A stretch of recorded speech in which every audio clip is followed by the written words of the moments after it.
Namaskar, myself Dr. Keyur Gosai, owner of Swasth Ayurved Clinic and assistant professor in KJ Institute of Ayurveda and Research.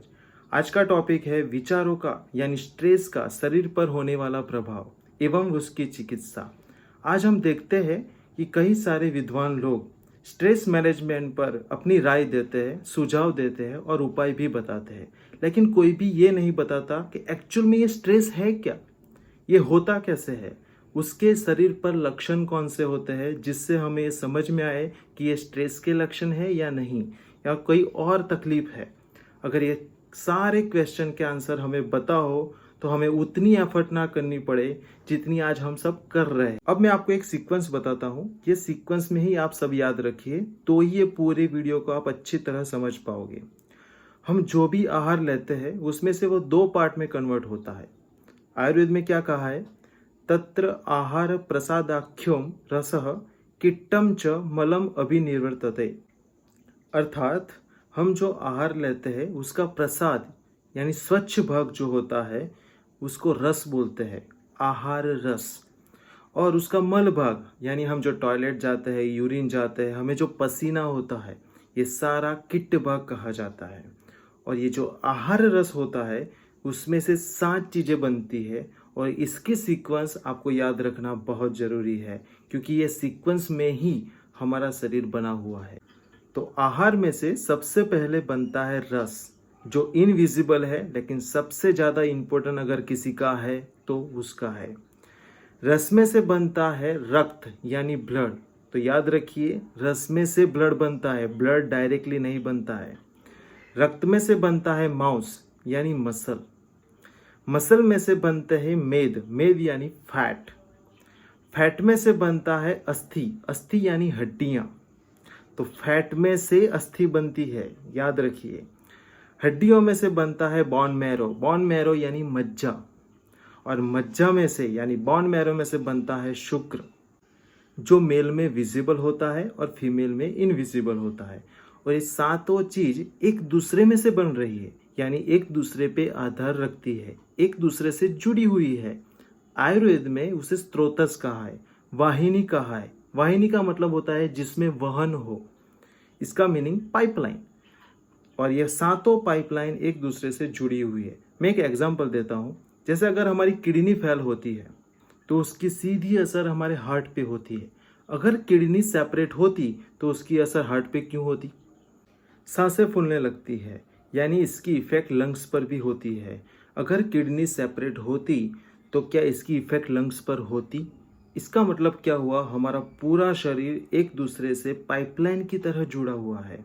अगर हमें सातों pipeline के बारे में सारी चीज़ें या सारी जानकारी हो तो क्या हमें कोई रोग या तकलीफ होगी? अगर कोई तकलीफ होती भी है तो हमें पता होगा कि मैंने ये किया है, इसकी वजह से मुझे ये इफेक्ट हुई है। तो मैं आज आपको ये सातों पाइपलाइन यानी सातों चीज़ों के बारे में एक एक करके बताऊंगा। तो हम जो भी आहार लेते हैं उसमें से सबसे पहली चैनल बनती है यानी पाइपलाइन बनती है रस। आयुर्वेद के चरक संहिता विमान स्थान 5वां अध्याय, गुरु शीतम अति स्निग्धम च अति मात्रम शमश्नताम रस वाहिनी दुष्यंती चिंत्यानाम च अति चिंतनात्। रस वाहिनी दुष्यंती, दुष्यंती का मतलब होता है खराब होना। रस वाहिनी यानी रस नाम की पाइपलाइन। चिंत्यानाम यानी सोचना, टेंशन लेना। च अति चिंतनात् यानी खुद की कैपेसिटी से ज़्यादा सोचना, यानी कोई इंसान खुद की कैपेसिटी से ज़्यादा नेगेटिव सोचता है उसकी ये पहली ही चैनल खराब हो जाती है। अगर किसी नेगेटिव चीज़ को या किसी नेगेटिव बात को कई दिनों तक लगातार सोचने से उसकी क्या इफेक्ट होती है उसका मैं एक एग्जांपल देना चाहता हूँ। 20-25 साल की लड़कियां हैं जो एक ही क्लास में पढ़ाई करती है, एक जैसी ही तैयारी करती है एग्ज़ाम की। एग्ज़ाम देने के बाद एक लड़की सोचती है कि मेरी एग्ज़ाम बहुत अच्छी गई थी और मेरे मार्क्स भी बहुत अच्छे आने वाला है, रिजल्ट भी अच्छा आने वाला है।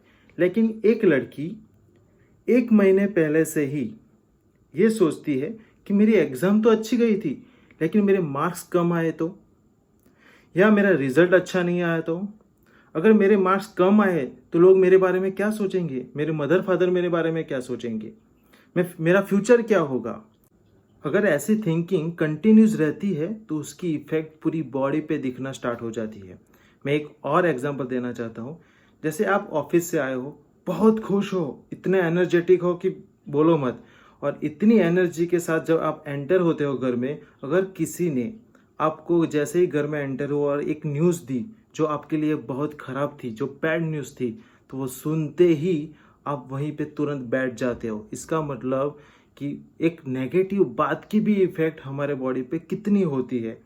तो कौन से लक्षण होते हैं जो हमारे शरीर पे दिखाई देते हैं, मैं एक एक करके आपको बताता हूँ। हमारी नेगेटिव थिंकिंग जब एक लेवल से ज़्यादा बढ़ जाती है तो सबसे पहला लक्षण होता है शब्द असहिष्णुता। शब्द यानी आवाज़, जहाँ पे बहुत शोर तमाशा हो वहाँ पे वो आदमी नहीं बैठ पाता। अगर कोई उसे कुछ कह दे तो तुरंत गुस्सा हो जाता है, यानी चिड़चिड़ापन बढ़ जाता है। ठीक है। दूसरा लक्षण होता है ग्लानि। ग्लानि यानी बेचैनी, उसको शरीर में बेचैनी रहती है। तीसरा लक्षण होता है श्रम यानी थकावट, थोड़ा भी काम करता है थक जाता है। क्लम, क्लम यानी बिना कुछ काम करे, यानी वो कुछ काम नहीं करेगा लेकिन उसका बिहेवियर ऐसा होगा कि वो बहुत थका हुआ है।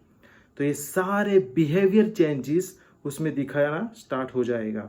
और एक लक्षण है जो बहुत कम दिखने को मिलता है, रुत पीड़ा। रुत पीड़ा यानी हार्ट का जो पार्ट है वहाँ पे खिंचाव जैसा रहता है, हल्का हल्का पेन रहता है। तो ये सारे बिहेवियर चेंजेस उसके बॉडी में दिखना स्टार्ट हो जाता है। इसके साथ शारीरिक चेंजेस भी दिखने को मिलते हैं जो मैं आपको अभी बताता हूँ।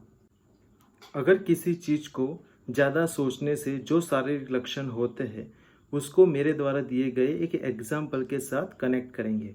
मैंने एक एग्जाम्पल दिया था कि एक लड़की जो अपने एग्जाम के बारे में थोड़ा सा नेगेटिव है, उसके साथ हम कोरिलेट करते हैं। सबसे पहला लक्षण है अश्रद्धा यानी भोजन की इच्छा न होना। दूसरा है अरुचि यानी खाने की रुचि ही न होना। तीसरा आश्य वैरस्यता यानी मुंह में खाने का स्वाद ही न आना। उल्लास यानी जी मचलाना। गौरवम यानी शरीर भारी हो जाना। अभी इतने ही लक्षण को उस एग्जाम्पल के साथ कनेक्ट करते हैं। जो लड़की टेंशन में थी, क्या उसे खाने की इच्छा होगी? क्या उसे खाने की रुचि भी होगी? या खाने का मुंह में उसको स्वाद आएगा? जब वो टेंशन में होगी उसका शरीर उसको भारी लगेगा। फिर आता है ज्वर, शरीर में हल्का सा बुखार रहता है, हमें ऐसा लगता है कि मुझे कुछ अच्छा नहीं लग रहा है। जैसे मैंने ग्लानि बोला था कि कुछ भी न करने की इच्छा, तो हर शरीर में हल्का सा बुखार रहता है। तमह, तमह यानी आंखों के सामने अंधेरा आ जाना। फिर होता है पांडु रोग। पांडु यानी पीलिया हम बोलते हैं।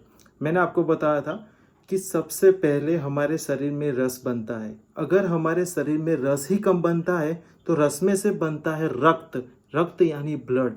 अगर रस कम बन रहा है तो उसमें से तो रक्त कितना बनेगा, ये कनेक्ट कीजिए। क्योंकि जो आदमी बहुत टेंशन में रहते हैं, बहुत सोचते हैं, उनका ब्लड बहुत कम होते जाता है आगे जाके। जैसे थायराइड का पेशेंट होता है तो थायराइड के पेशेंट का HB 10 से कम रहता है, जो अगर वो स्ट्रेस में रहता है। फिर आता है स्त्रोतरोध। स्त्रोतरोध यानी स्त्रोत यानी चैनल, रोध यानी ब्लॉक हो जाना, चैनल का ब्लॉक हो जाना। अगर चैनल ब्लॉक होती है, एक चीज याद रखिए, रस नाम की जो चैनल है उसकी उत्पत्ति हृदय में से हुई है। इसलिए एक लक्षण था रुद पीड़ा यानी हृदय के आसपास खींचना, यानी खींचाव जैसा अनुभव होता है, पीड़ा होती है। जब चैनल ब्लॉक हो जाती है तो उसका काम बढ़ जाता है, यानी हृदय का काम बढ़ जाता है।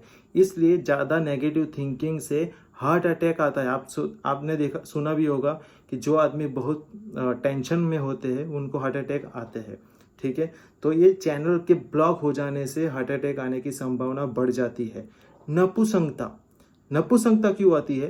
क्योंकि मैंने समझाया कि रस में से ब्लड बनता है, ब्लड में से मांस, और फाइनली शुक्र बनता है। अगर शुक्र ही कम बनेगा, क्योंकि रस बहुत कम बन रहा है, खराब हो रहा है, तो शुक्र नहीं बन रहा है या बहुत कम बन रहा है, तो नपुंसकता आने के चांसेस भी बढ़ जाते हैं। आज नपुंसकता या इनफर्टिलिटी के केस इतने बढ़ गए हैं। इसका रीज़न क्या है कि हस्बैंड वाइफ दोनों जॉब करते हैं।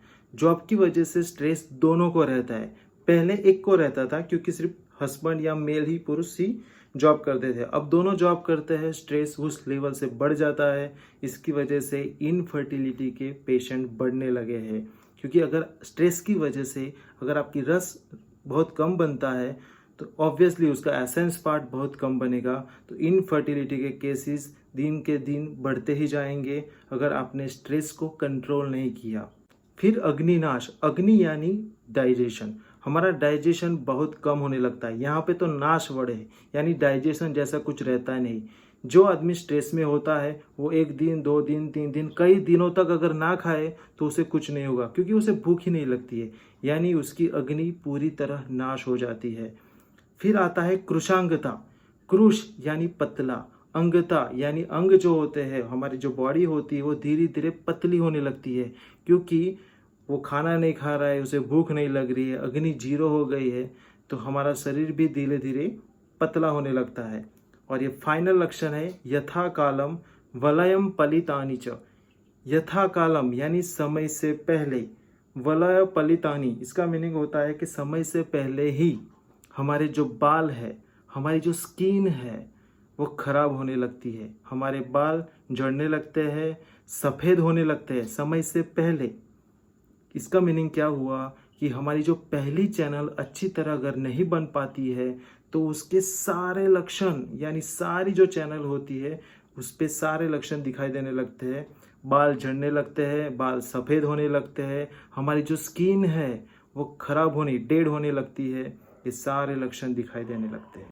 तो ये सारी शारीरिक तकलीफियाँ और बिहेवियर चेंजेस हमारे एक्सेसिव थिंकिंग की वजह से आते हैं। तो नेगेटिव थिंकिंग और एक्सेसिव थिंकिंग बहुत कम कीजिए।